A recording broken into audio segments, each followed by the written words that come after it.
फिर उसने जब अपना हाइपोथेटिकल कंसेप्ट आगे बढ़ाया, उसने कहा कि जो हमारी मिक्सिंग हो सकती है वो दो तरीके से मिक्सिंग हो सकती है। कैसे?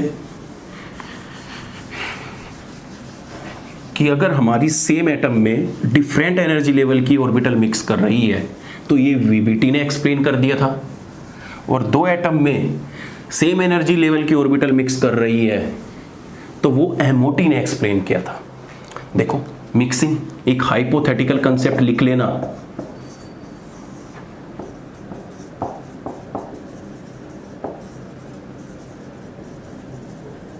Hypothetical concept. अब मिक्सिंग दो तरीके से हो सकती है। पहला तरीका तो ये कि सेम एटम के दो डिफरेंट एनर्जी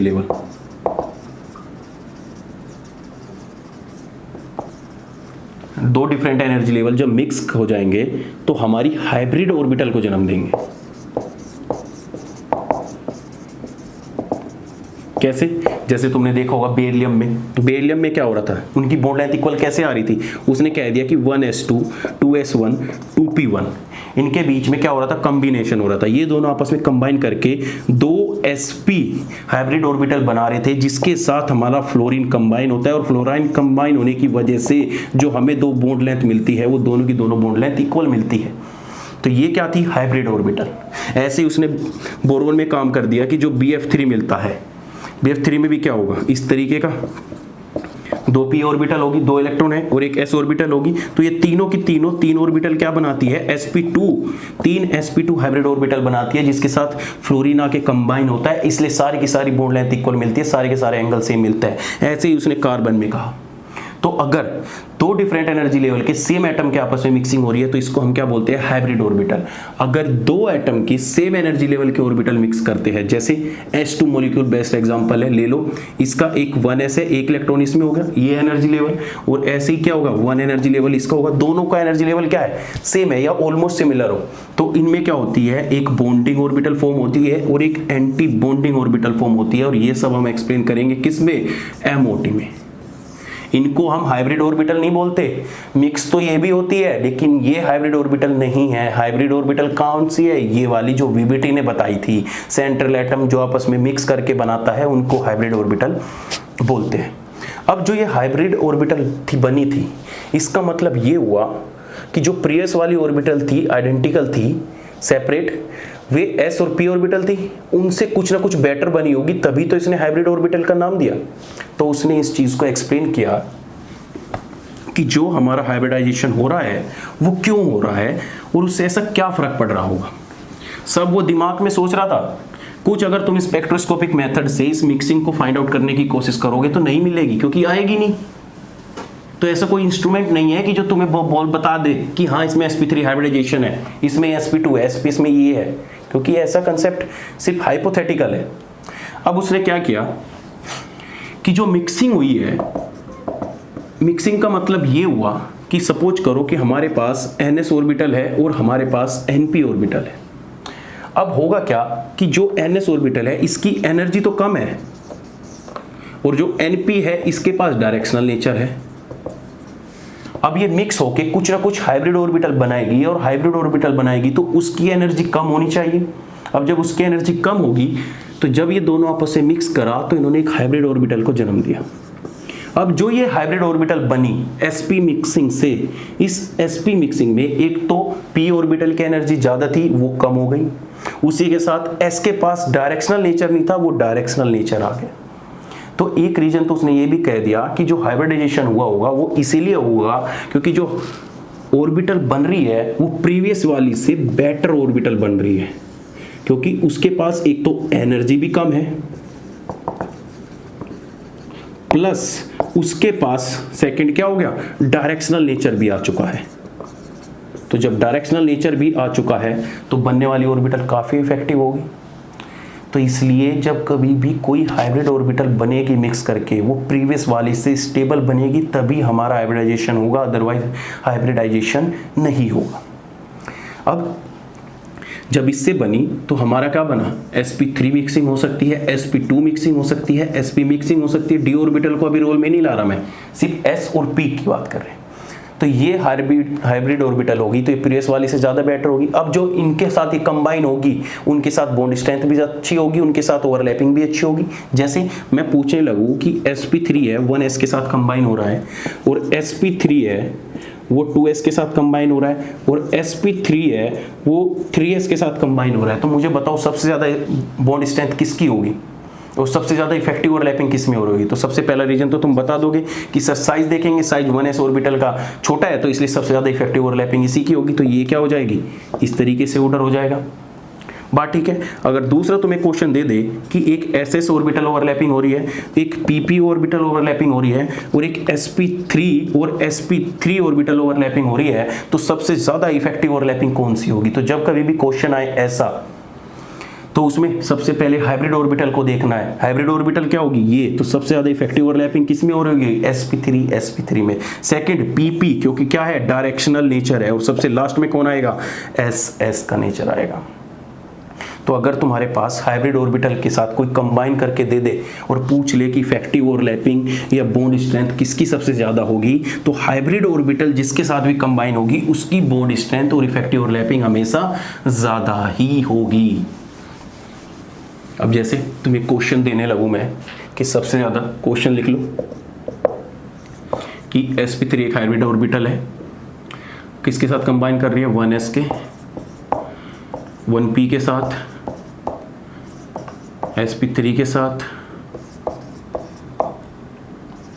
3p के साथ, या कोई भी क्वेश्चन ले लो, sp3 हाइब्रिड ऑर्बिटल है 2s के साथ। तो साइज फैक्टर से कर दोगे, और जब साइज फैक्टर से करोगे तो इसको सबसे लास्ट में करोगे, क्योंकि 1p ऑर्बिटल तो एग्जिस्ट ही नहीं करती। तो सबसे पहले नंबर पे कौन आ जाएगा, सबसे पहले नंबर पे आएगा ये, दोनों हाइब्रिड ऑर्बिटल है, दोनों आपस में कंबाइन होगी, तो ये क्या आ जाएगा, पहला नंबर। दूसरे पे क्या देखना है, साइज देखना है। साइज किसका ज्यादा है, 3p और 2s ज्यादा है, किसका कम है, 2s का, तो ये किस पे आ जाएगी, सेकेंड नंबर पे। थर्ड नंबर पे क्या आ जाएगा, ये आ जाएगा। फोर्थ पे क्या आ जाएगा, ये आ जाएगा। और फिफ्थ पे कौन आ जाएगा, जो एग्जिस्ट ही नहीं करती। बात ठीक है। ऐसे ही अगर मैं तुम्हें बोल दूं क्वेश्चन कि सबसे ज़्यादा इफेक्टिव ओवरलैपिंग किसके बीच में होगी,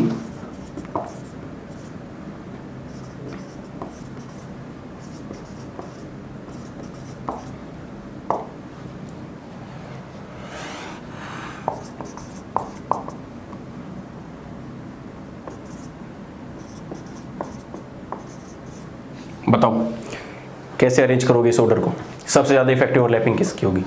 तो इस केस में जब कभी तुम्हारे पास हाइब्रिड ऑर्बिटल और 1s सिस्टम आ जाए, तो हमेशा हाइब्रिड ऑर्बिटल से भी जीत जाता है 1s सिस्टम।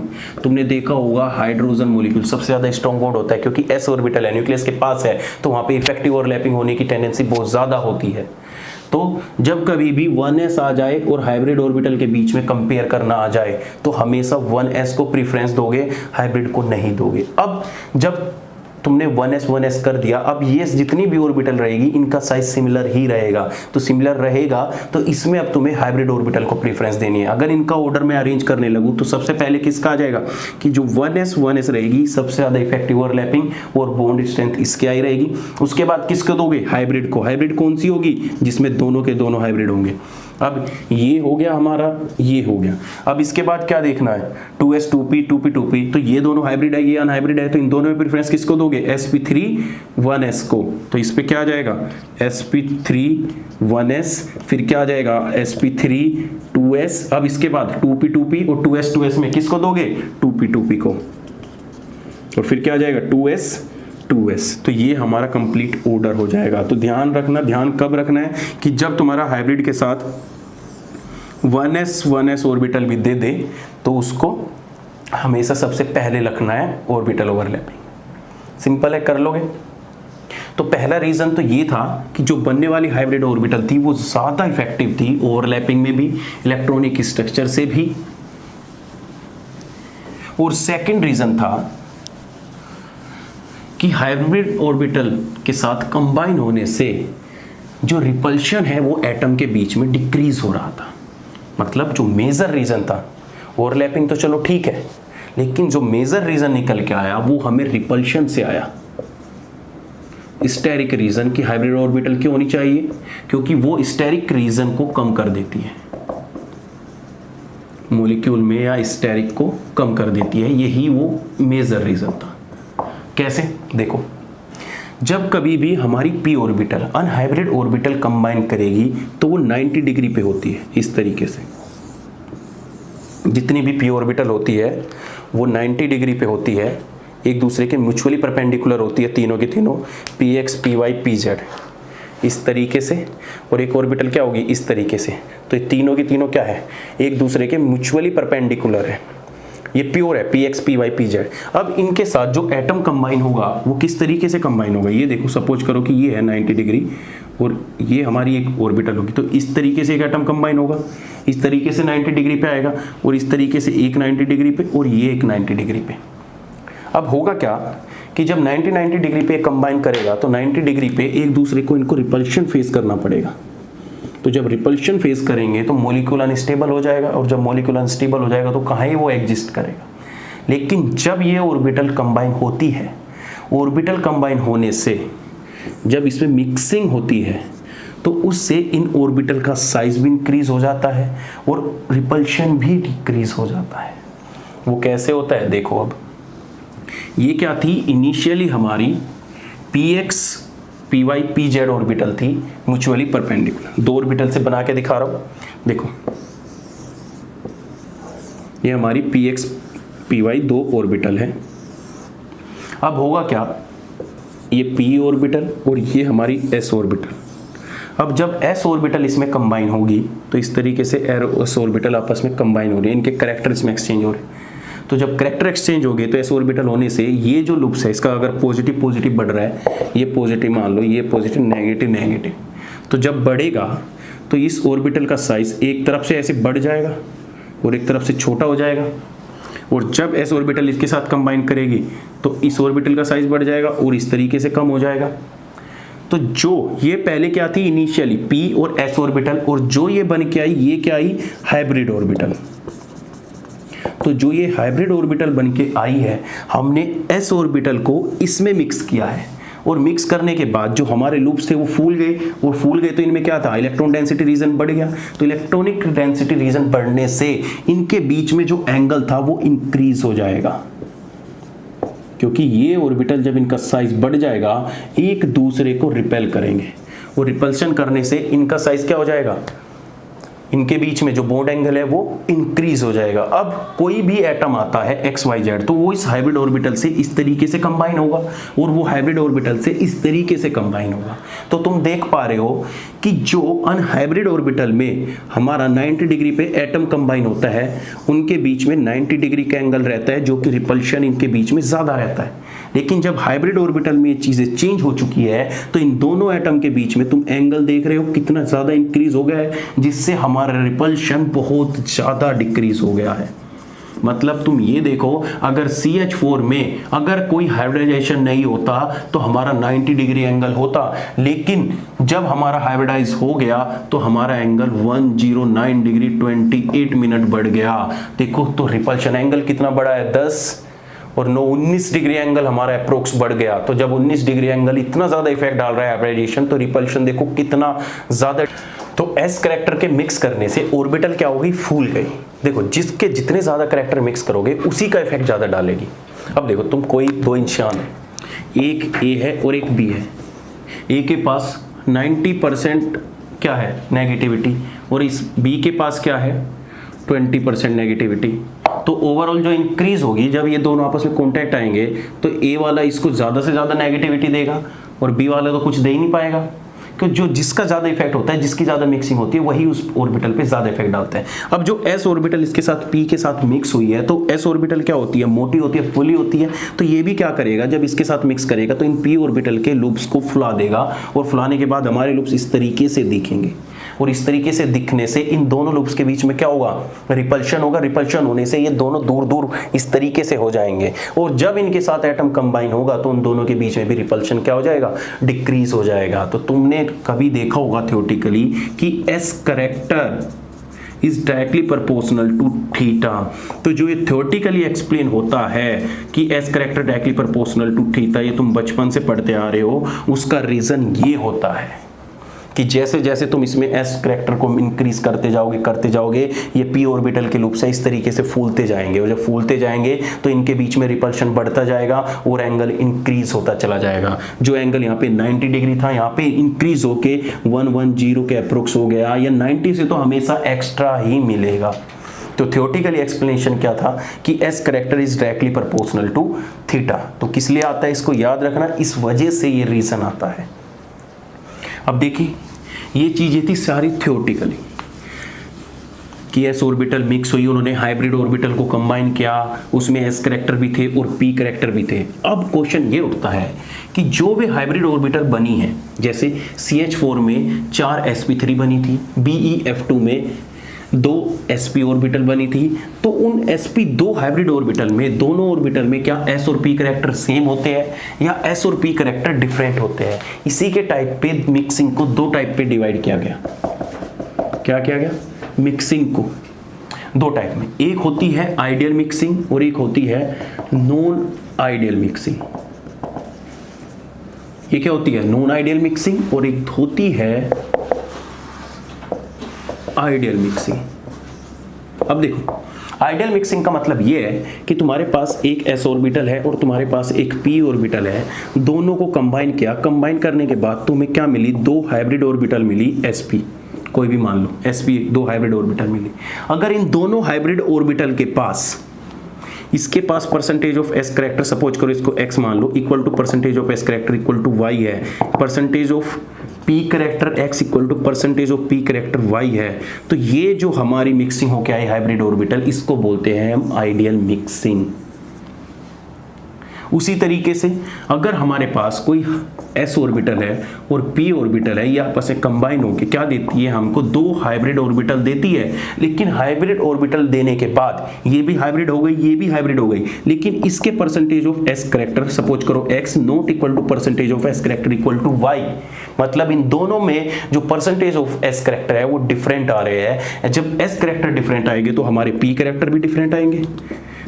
तो जब हमारे p करेक्टर भी, दोनों के दोनों करेक्टर एक दूसरी हाइब्रिड ऑर्बिटल में डिफरेंट आ रहे हैं, तो वो क्या आ जाएगी? नॉन आइडियल मिक्सिंग आ जाएगी। तो जो 90% केस मिलते हैं इनऑर्गेनिक केमिस्ट्री में वो नॉन आइडियल मिक्सिंग के ही केस होते हैं, कि जो हाइब्रिड ऑर्बिटल होती है उसमें परसेंटेज ऑफ s करेक्टर सारी ऑर्बिटल में सेम नहीं होते। बात समझ में आई? तो आइडियल और नॉन आइडियल मिक्सिंग। अब जो मैथमेटिकल एनालिसिस किया गया ऑर्बिटल की मिक्सिंग का, उसके ऊपर 3-4 इक्वेशन आई, हर चीज को एंगल से रिलेट करके बताया गया, टोटल करेक्टर देखे गए कितने आए, तो उसको बोलते हैं ऑर्बिटल एनालिसिस। मैथमेटिकल पोर्शन यहां से देखो,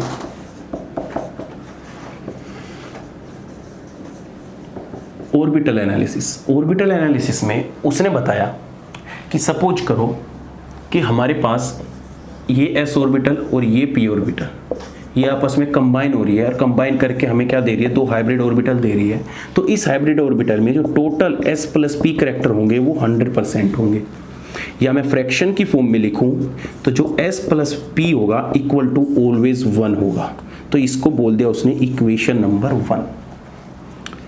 सेकंड, उसने कहा कि जो ये हाइब्रिड ऑर्बिटल बनी, ये हाइब्रिड ऑर्बिटल बनी, इसके अंदर जो p अपॉन s का रेशियो होगा वो इक्वल टू I से डिनोट करेंगे।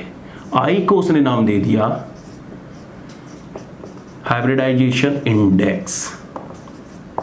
क्या नाम दिया? हाइब्रिडाइजेशन इंडेक्स, या हम इसको डायरेक्शनल इंडेक्स भी बोल सकते हैं। क्या बोल सकते हैं हम इसको? डायरेक्शनल इंडेक्स, या दूसरे लैंग्वेज में बोल सकते हैं directional to non directional index भी बोल सकते हैं। डायरेक्शनल का मतलब क्या हो गया? p orbital, directional to non directional index, इसको हम बोलते हैं I को। उससे हमें किससे रिप्रेजेंट किया? I से रिप्रेजेंट किया। जनरली हम इसको 2 नाम में मानते हैं, एक हाइब्रिडाइजेशन इंडेक्स और एक डायरेक्शनल इंडेक्स। तीसरा, जब हाइब्रिड ऑर्बिटल के साथ बॉन्ड फॉर्मेशन होगी A और B, तो इनके बीच में कुछ एंगल बनेगा थीटा, और इस थीटा का उसने डायरेक्ट रिलेशन बताया आई के साथ। उसने कहा कि जो हमारा कोस थीटा होगा इज इक्वल टू होगा माइनस के 1 में आई।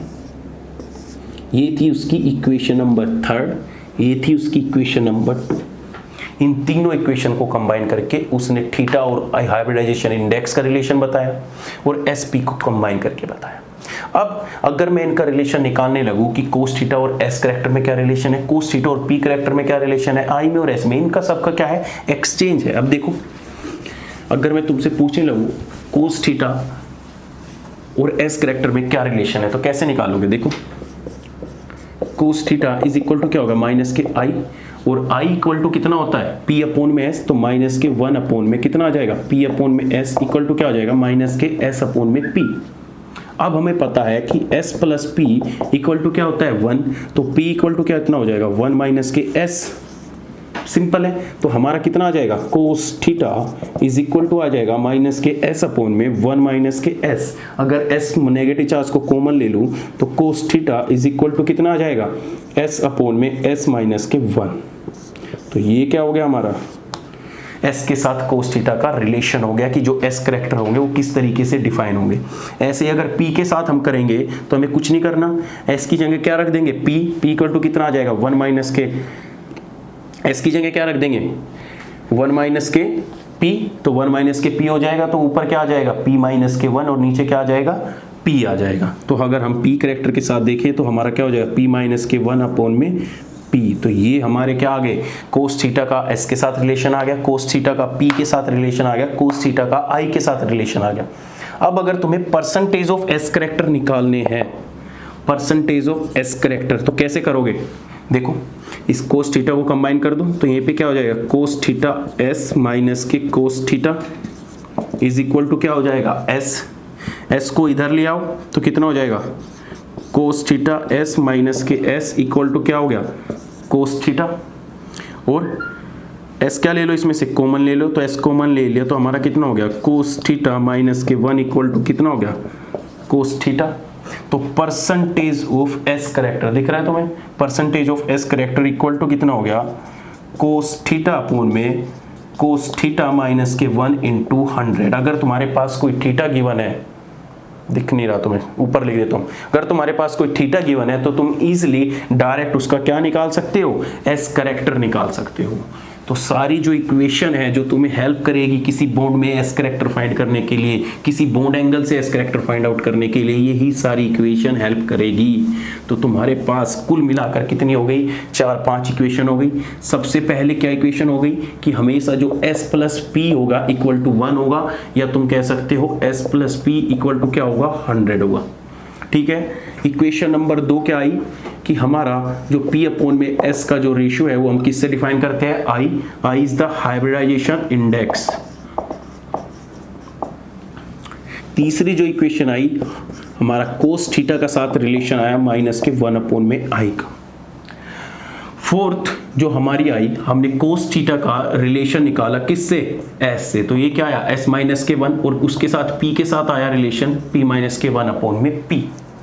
ऐसे ही हमने जब परसेंटेज ऑफ s कैरेक्टर निकाले इस इक्वेशन को पुट करके, तो percentage of s character equal to हो गया कोस थीटा अपॉन में कोस थीटा माइनस के 1 इंटू 100। सिंपल है। तो ये सारी की सारी जो इक्वेशन है आपको nature of hybridization find out करने में, उसके भी अंदर बॉन्ड एंगल फाइंड आउट करने में हेल्प करेगी।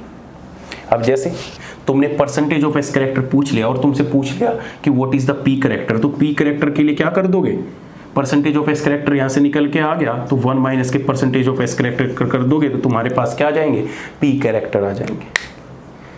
बात ठीक है। तो ये सारा क्या था, ऑर्बिटल एनालिसिस, कि तुम्हें किसी हाइब्रिड ऑर्बिटल में एस ऑर्बिटल एस कैरेक्टर कैसे निकालोगे, पी कैरेक्टर कैसे निकालोगे, थीटा गिवन है तब कैसे निकालोगे, अगर एस की वैल्यू गिवन है तो थीटा कैसे निकालोगे, पी कैसे निकालोगे, अगर इंडेक्स गिवन है तो उससे कैसे निकालोगे। तो फिर उसने क्या दिया, एक एब्सोल्यूट हाइब्रिडाइजेशन निकाला और कहा कि जो हमारा हाइब्रिडाइजेशन होगा वो इंडेक्स के ऊपर डिपेंड करेगा। इंडेक्स के ऊपर कैसे, कि जो हमारा एब्सोल्यूट हाइब्रिडाइजेशन होगा वो होगा SPI, ये होगा। अब जो आई की वैल्यू है वो थीटा के ऊपर डिपेंड करती है। अब देखो इस आई की वजह से ही जो हमारे कंपाउंड है वो 3 पार्ट में डिफाइन हो गए और इसी से हमें मिक्सिंग का पता चल जाएगा। अब देखो जब कभी भी हमारी आई की वैल्यू इंटीजर फॉर्म में होगी, इंटीजर वो भी पॉजिटिव, नेगेटिव नहीं, जैसे 1 हो गया, 2 हो गया, 3 हो गया, 4 हो गया, 5 हो गया, तो ऐसे फॉर्म में हम इनको बोलते हैं आइडियल मिक्सिंग। क्या बोलते हैं? आइडियल मिक्सिंग, जब हमारी इंटीजर फॉर्म में होगी। और जब हमारी आई की वैल्यू फ्रैक्शन फॉर्म में होगी, 1/2 हो गया, √3/2 हो गया, 4/2 हो गया, या पॉइंट में, पॉइंट का ही मतलब होता है पॉइंट, 1.4 हो गया, 2.303 हो गया, कुछ भी हमारी अगर आई की वैल्यू आ जाती है तो इसको हम बोलते हैं नॉन आइडियल मिक्सिंग।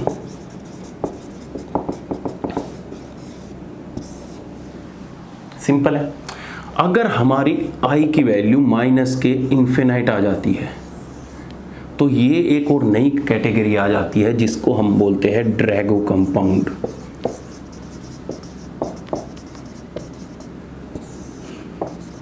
क्या जाते हैं? Drago compound. ऐसे कंपाउंड जिसमें कोई भी हाइब्रिडाइजेशन नहीं होता, इनमें कोई भी हाइब्रिड ऑर्बिटल फॉर्म नहीं होती। तो यहां पे तुम नीचे लिख सकते हो कि नो हाइब्रिडाइजेशन,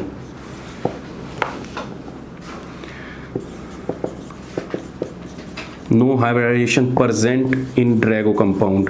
अब ड्रैगो कंपाउंड क्या होता है वो डिटेल में पढ़ेंगे, लेकिन उससे पहले आइडियल और नॉन आइडियल की कुछ एग्जाम्पल कर लेते हैं कि कैसे होंगे।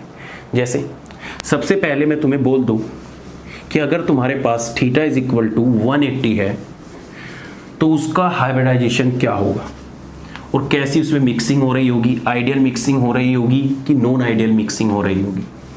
निकालो। सबसे पहले क्वेश्चन नंबर 1, अगर तुम्हारे पास थीटा इक्वल टू 180 है तो हमारा हाइब्रिडाइजेशन क्या होगा? तो हाइब्रिडाइजेशन के लिए कुछ नहीं करना, SPI इंडेक्स हो गया, आई की वैल्यू फाइंड आउट करनी है तो cos theta is equal to होता है माइनस के 1/i। अब थीटा कितना है? 180, तो cos 180 degree is equal to minus के 1/i।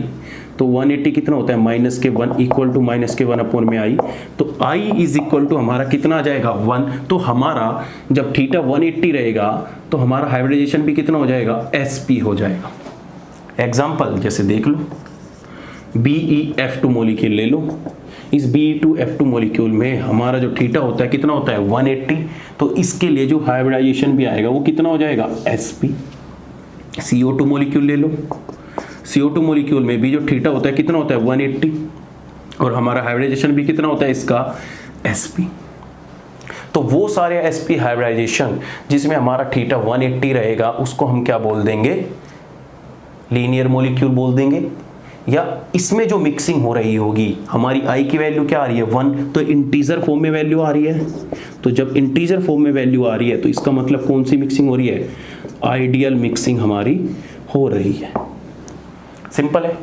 ऐसे ही अगर मैं तुम्हें बोल दूं कि थीटा इक्वल टू 120 गिवन है तो कैसे निकालूंगा? देखो थीटा इक्वल टू 120 तो कुछ नहीं करना, कोस 120 डिग्री इक्वल टू माइनस के 1/i। 120 कितना होता है? माइनस के 1/2 माइनस के 1/i। इससे कट जाएगा और i इक्वल टू आ गया 2। तो जब i इक्वल टू 2 आ गया तो इसका मतलब ये क्या हो गई कि एक आइडियल मिक्सिंग हो गई। और आइडियल मिक्सिंग हो गई तो हमारा हाइब्रिडाइजेशन कितना हो गया? sp2। जैसे मॉलिक्यूल देख लो, जैसे तुमने क्या देखा? BF3 मॉलिक्यूल देखा। इस BF3 मॉलिक्यूल में हाइब्रिडाइजेशन जो होगा वो कितना होगा? sp2, क्योंकि एंगल कितना है? 120, तो ये क्या हो गया? sp2। अब अगर मैं तुमसे पूछ लूं कि मुझे बताओ जो ये हाइब्रिड ऑर्बिटल आई है sp3, इसमें कितनी होगी? 3 sp2 हाइब्रिड ऑर्बिटल होगी भाई, 3 होगी ना। एक ये sp2 हाइब्रिड ऑर्बिटल, एक ये sp2 हाइब्रिड ऑर्बिटल, एक ये sp2 हाइब्रिड ऑर्बिटल। तो जो परसेंटेज ऑफ s कैरेक्टर होंगे वो कैसे होंगे? देखो बहुत इजी है निकालना कि परसेंटेज ऑफ s कैरेक्टर इस हाइब्रिड ऑर्बिटल में कितने प्रेजेंट होंगे। तो परसेंटेज ऑफ s कैरेक्टर के लिए क्या बता रखा है? Percentage of s character is equal to cos theta upon में कोस थीटा माइनस के 1 इंटू 100। थीटा कितना दे रखा है? 120, तो कोस 120 अपोन में कोस 120 माइनस के 1 इंटू कितना आ गया 100। तो कोस 120 कितना होता है माइनस के 1/2 अपोन में इसका कितना होता है 1/2 माइनस के 1 इंटू कितना होगा 100। तो इक्वल टू कितना आ जाएगा 100 अपोन में 1/3 आ जाएगा। 2 करेंगे तो यहाँ पे नीचे कितना आ जाएगा 3, 2 से 2 कैंसिल आउट हो जाएगा तो 100/3 तो इक्वल टू कितना आ जाएगा 33.33%। तो हमारा जो sp2 हाइब्रिड ऑर्बिटल होगी इस बॉन्ड में, ये क्या है एक sp2 हाइब्रिड ऑर्बिटल से बॉन्ड बना है, इस बॉन्ड में जो परसेंटेज ऑफ s कैरेक्टर होंगे वो कितने होंगे 33.33%। अब हर बॉन्ड में, अब एंगल तो सबके लिए सेम है तो इस बॉन्ड में भी कितने परसेंट हो गए 33.33%। ऐसे ही इस बॉन्ड में भी कितने हो गए 33.33%। अब अगर मैं तुमसे पूछने लगूं कि परसेंटेज ऑफ पी कैरेक्टर कितने हैं तो परसेंटेज ऑफ पी कैरेक्टर कितना आ जाएगा 100 माइनस के 33.33 तो कितना आ जाएगा 66.66 के अप्रोक्स आ जाएगा। तो इस बॉन्ड में जो परसेंटेज ऑफ पी कैरेक्टर है वो कितना है 66.66। ऐसे ही इसमें होगा 66.66। ऐसे डिवाइड मत कर देना कि total number of percentage of s character आ गया तो 33.33 आ गया। यहाँ पे बॉन्ड कितने हैं 3, तो 3 से डिवाइड करके कभी बोल दो कि इसके पास 11% का है, क्योंकि तीनों की तीनों ऑर्बिटल है वे हाइब्रिड है और एक हाइब्रिड ऑर्बिटल एक बॉन्ड बना रही है। तो एक बॉन्ड में कितने परसेंटेज ऑफ एस कैरेक्टर हो गए 33.33। Total percentage of s character नहीं पूछेगा पूरी मॉलिक्यूल में, total percentage of s character तो 100 ही हो गए। पूरे टोटल कितने हो गए 100 ही हो गए। देख लो 33 टोटल तो 100 ही होंगे। लेकिन एक बॉन्ड में पूछेगा एक हाइब्रिड में, तो एक हाइब्रिड में कितने हैं 33.33 और पी कैरेक्टर कितने आ गए 66.66। ये तो थीटा से निकालने का तरीका है। ऐसे अगर मैं तुमसे पूछने लगूं कि एसपी में परसेंटेज ऑफ एस कैरेक्टर कितने हैं और परसेंटेज ऑफ पी कैरेक्टर कितने हैं तो कैसे निकाल दोगे, निकाल दो डायरेक्ट। तो जब तुम निकालोगे तो 50% एस कैरेक्टर आएंगे और 50% आपके पी कैरेक्टर आएंगे। कर लोगे?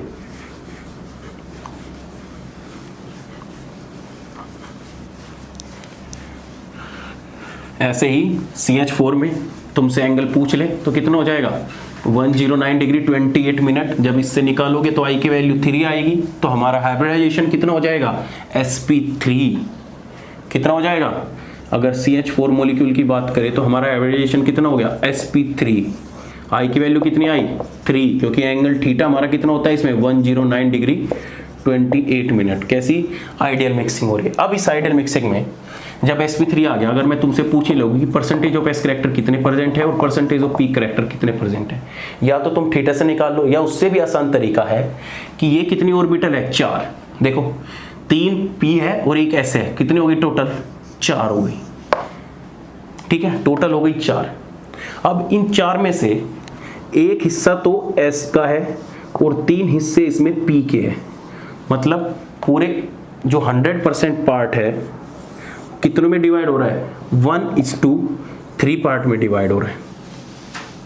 तो टोटल इससे कितने कर सकते हो इसको 4। तो अगर मैं 4 से इसको डिवाइड कर दूं, 4 से डिवाइड करके कितना आया 25%, 25 आया। अब इस 25 में S का पार्ट कितना है 1 और P कितने दे रखे हैं 3। तो ऐसे निकालोगे तो 25 कितने आ जाएंगे S कैरेक्टर आ जाएंगे और P कितने दे रखे हैं तो 25 × 3 टोटल 75% कितने आ जाएंगे P कैरेक्टर आ जाएंगे। फिर से सीखो, ये क्या है sp3। Total S plus P कितने होते हैं 100 होते हैं। यहाँ ऑर्बिटल कितनी दे रखी है 3 और एक 4, तो 100 को 4 से डिवाइड कर दो कितना आ गया 25%। तो 25%। अब यहाँ पे रेशियो देखो 1:3 का है तो S कितना हो गया 25% और P कितना हो जाएगा 25 × 3 तो 75%। ऐसे ही तुम sp2 में देख लो करके। sp2 में कितनी ऑर्बिटल दे रखी है 1 और 2 ये 3, तो कितना करोगे 100/3। तो 100/3 करोगे तो टोटल कितना आ जाएगा 3.33। अब S ऑर्बिटल 1 है, P ऑर्बिटल 2 है। तो अब जब तुम डिवाइड करोगे इसको टोटल 33.33 तो S कैरेक्टर कितने आ गए 33.33 और P कैरेक्टर कितने आ गए 66.66। है ना इजी। थीटा हो या ना गिवन हो, डायरेक्ट हाइब्रिडाइजेशन दे रखो, परसेंटेज ऑफ S कैरेक्टर पूछे हो निकाल दोगे, परसेंटेज ऑफ P कैरेक्टर पूछे निकाल दोगे। अब ऐसे ही अगर तुमसे इसमें पूछ ले sp में कितने परसेंटेज ऑफ एस करेक्टर है, कुछ नहीं करना, 100 डिवाइड बाई कितनी ऑर्बिटल दे रखी है 2, तो 2 से इसको डिवाइड कर दोगे तो कितना आ जाएगा 50। लेकिन ये रूल तभी तक वैलिड है जब तक तुम्हारे पास एस पी सिर्फ 2 ही ऑर्बिटल इन्वॉल्व हो रही है, एस और पी। जब डी हो जाएगी तो रूल चेंज हो जाएगा, फिर कुछ और मेथड होगा। लेकिन जब sp sp2 sp3 इन सब में निकालना हो तो उसमें ऐसी तरीके से तुम्हें निकालना पड़ेगा। तो 50 हो गया तो 50% एस करेक्टर हो गए और 50% तुम्हारे पी करेक्टर हो गए। तो ये सारे के सारे किसके थे, आइडियल मिक्सिंग के। अब अगर तुम्हें एंगल दे दे कि एंगल दे दिया 150, थीटा इज इक्वल टू 150, तो बताओ आइडियल मिक्सिंग होगी कि नॉन आइडियल मिक्सिंग होगी। कैलकुलेटर यूज कर सकते हो और थीटा इक्वल टू दे दिया तुम्हें 135, तो वो आइडियल मिक्सिंग होगी कि नॉन आइडियल मिक्सिंग होगी, और क्या उसका हाइब्रिडाइजेशन होगा बताओ।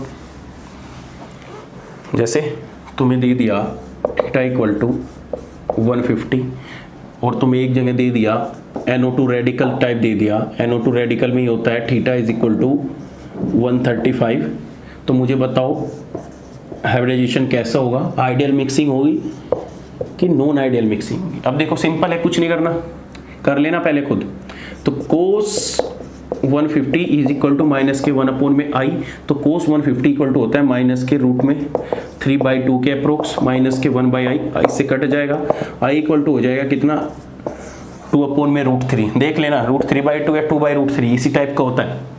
अब 2/3 आ गया, तो 2/3 का मतलब होगा कि एक रेशियो की फॉर्म में होगा, पॉइंट प्रेजेंट होगा, तो ये कैसी हो गई, नॉन आइडियल मिक्सिंग।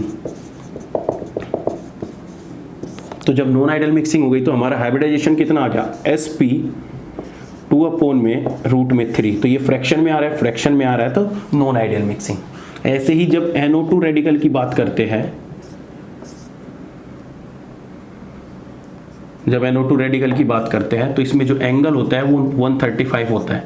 तो जब तुम करोगे cos 135 is equal to minus के 1 अपॉन में i, तो 135 कितना होता है, माइनस के 1 अपॉन में √2 माइनस के 1 अपॉन में i से काट दोगे तो i इक्वल टू कितना आ जाएगा 1.414, √2 की वैल्यू 1.414।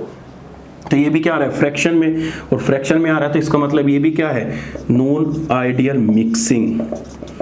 तो हमारा जो हाइब्रिडाइजेशन हो जाएगा वो कितना हो जाएगा, sp 1.414। तो जब कभी भी तुम्हारी चीज़ें फ्रैक्शन में आए तो उसको हम कैसे रिप्रेजेंट करेंगे, नॉन आइडियल मिक्सिंग से रिप्रेजेंट करेंगे। अब तुम्हारे पास थीटा गिवन है, अब इसमें तुम्हें निकालना है, तो इस केस में भी तुम्हें कंफ्यूजन हो जाएगी। इसमें भी तुम percentage of s character P character निकाल सकते हो, थीटा से निकाल लो, एस से निकाल दो। कैसे निकालोगे, 1.414 दे रखा है, 1 ये दे रखा है, तो 2.1414 आ गया। 100 से इसको डिवाइड कर दो 2.414, अब इसको 100 से एस करेक्टर निकाल दो, 1.414 पार्ट किसका आ जाएगा, पी पार्ट का आ जाएगा। तो यहाँ से जितने भी इसका डिवाइड करने के बाद आए उसमें 1.414 की मल्टीप्लाई कर दो, उससे क्या आ जाएंगे, पी करेक्टर। भाई सपोज करो इसकी डिवाइड करके क्या आ गया, एक्स आ गया, और एक्स में तुमसे पूछा है एक्स आ गया। अब एक्स में से कितना, एक पार्ट इसका है, 1.414 पार्ट इसका है, तो x को डिवाइड कर दो, मल्टीप्लाई कर दो 1.414 इंटू 100, इससे डिवाइड मल्टीप्लाई कर दोगे तो तुम्हारा आ जाएगा परसेंटेज ऑफ पी करेक्टर, और जो बच जाए बाकी वो हमारा क्या आ जाएगा, सारा का सारा एस करेक्टर आ जाएगा। तो किसी भी कोई भी sp हाइब्रिडाइजेशन ऑर्बिटल हो उसमें अगर तुम्हें परसेंटेज ऑफ एस करेक्टर निकालना है तो तुम इजीली निकाल सकते हो। सबसे बेस्ट और इंपॉर्टेंट एप्लीकेशन पार्ट इसका आता है कि जब तुम किसी लोन पेयर में परसेंटेज ऑफ एस करेक्टर निकालोगे तो वो किस तरीके से निकालोगे। जैसे मैं तुम्हें क्वेश्चन की फॉर्म में ये सारी चीज़ें एक्सप्लेन कर देता हूँ कि अगर तुम्हें कभी लोन पेयर में निकालना आ जाए तो कैसे निकालोगे। सपोज करो तुम्हें कोई वाटर मॉलिक्यूल टाइप स्ट्रक्चर दे रखी है, तुम्हें कह रखा है कि ये है, और तुमसे पूछा है गिवन में, तुम्हें गिवन भी बता देता हूँ, या तो तुम्हें मिलेगा यहाँ पे थीटा गिवन कि 10 डिग्री 9 मिनट, या तो कुछ थीटा गिवन मिलेगा हमेशा, या तुम्हें बोल देगा कि जो हमारा वाटर मॉलिक्यूल टाइप उसकी शेप है और हमारा इस टाइप का एटम है, और जो हमारे ए और बी में परसेंटेज ऑफ एस करेक्टर है वो 20% है। किसी भी तरीके से क्वेश्चन दे सकता है, देखो ध्यान से सुन लो। क्वेश्चन बोल देगा कि AB2 टाइप कोई मॉलिक्यूल है, वो उस मॉलिक्यूल की आइसो स्ट्रक्चर है वाटर मॉलिक्यूल के साथ, अब जब आइसो स्ट्रक्चरल है और उसमें गिवन होगा ए और बी का आपका परसेंटेज ऑफ एस करेक्टर और पूछा होगा find out the total percentage of s character in lone pair, question क्या होगा, total percentage of s character in lone pair, total percentage of P character in lone pair. Simple है। अब देखो किस तरीके से अप्रोच करोगे।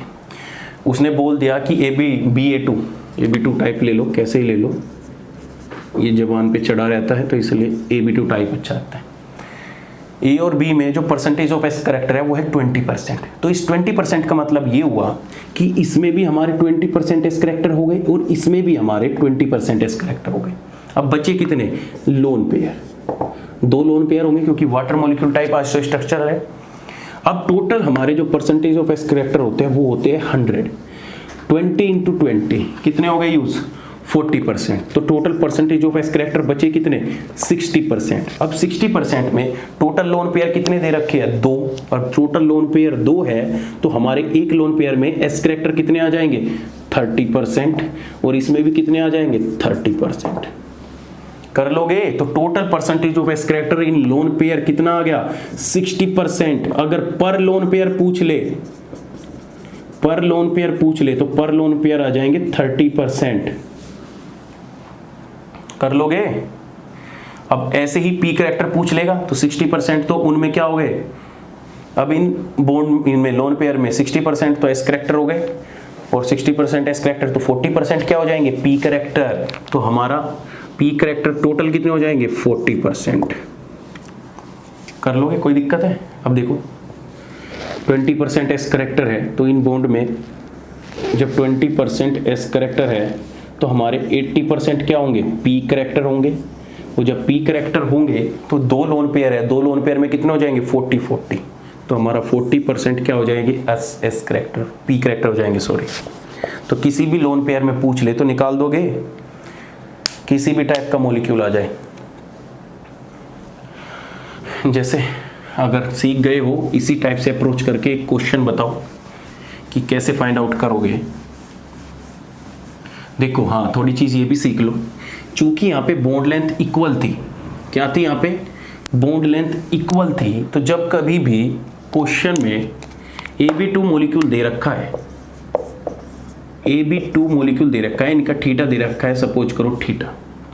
अब यहाँ पे अगर तुमसे कोई परसेंटेज ऑफ एस करेक्टर पूछ लेगा तो परसेंटेज ऑफ एस करेक्टर आएगा कोस थीटा अपॉन में कोस थीटा माइनस के 1 इंटू 100, और यहाँ से कोई वाई वैल्यू आई, सपोज करो कि x%।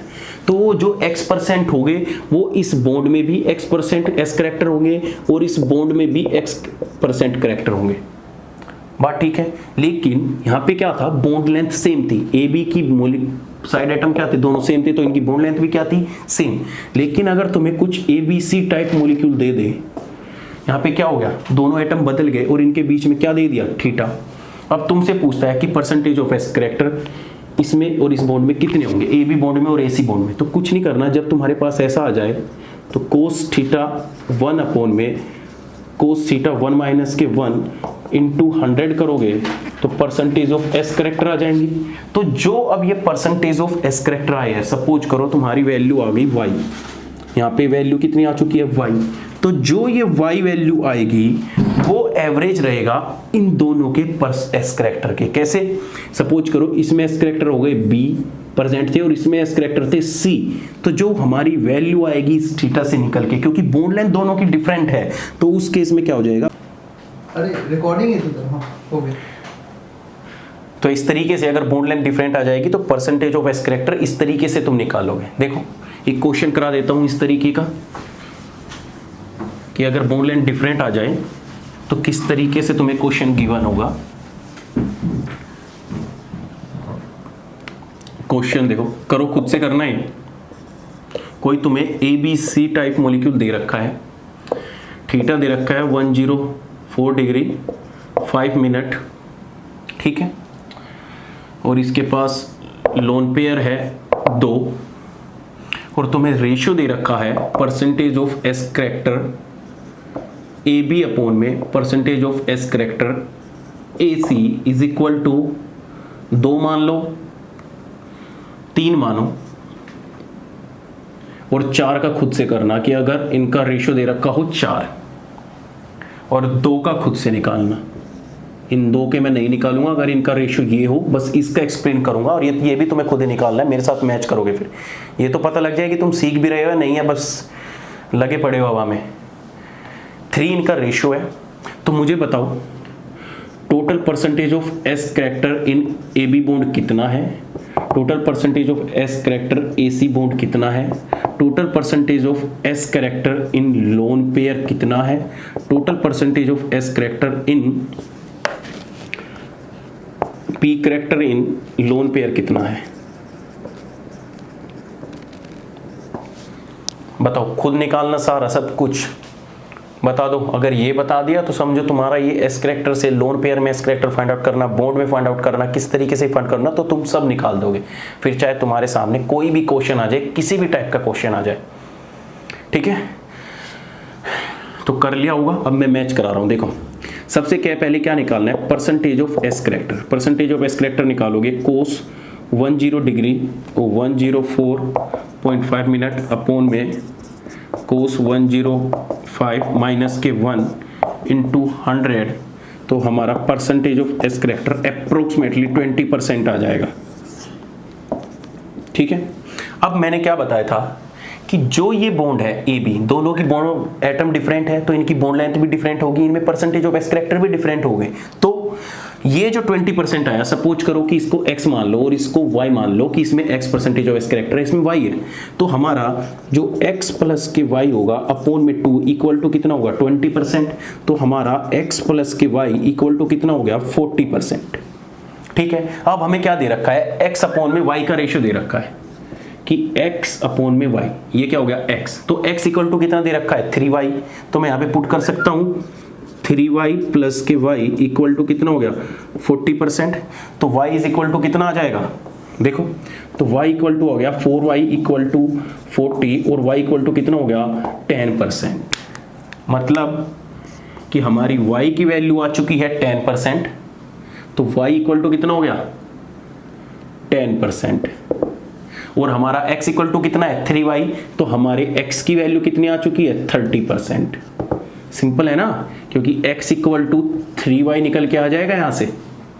तो हमारा जो बॉन्ड में है, अब पहला क्वेश्चन का आंसर मिल गया, percentage of s character in a b, तो ए बी में कितने परसेंटेज ऑफ एस कैरेक्टर है 30%।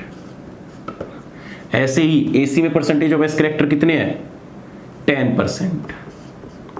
ऐसे ही लोन पेयर में कितने परसेंटेज ऑफ एस कैरेक्टर है 30 प्लस 10 40, इसका मतलब लोन पेयर में कितने हो गए 60।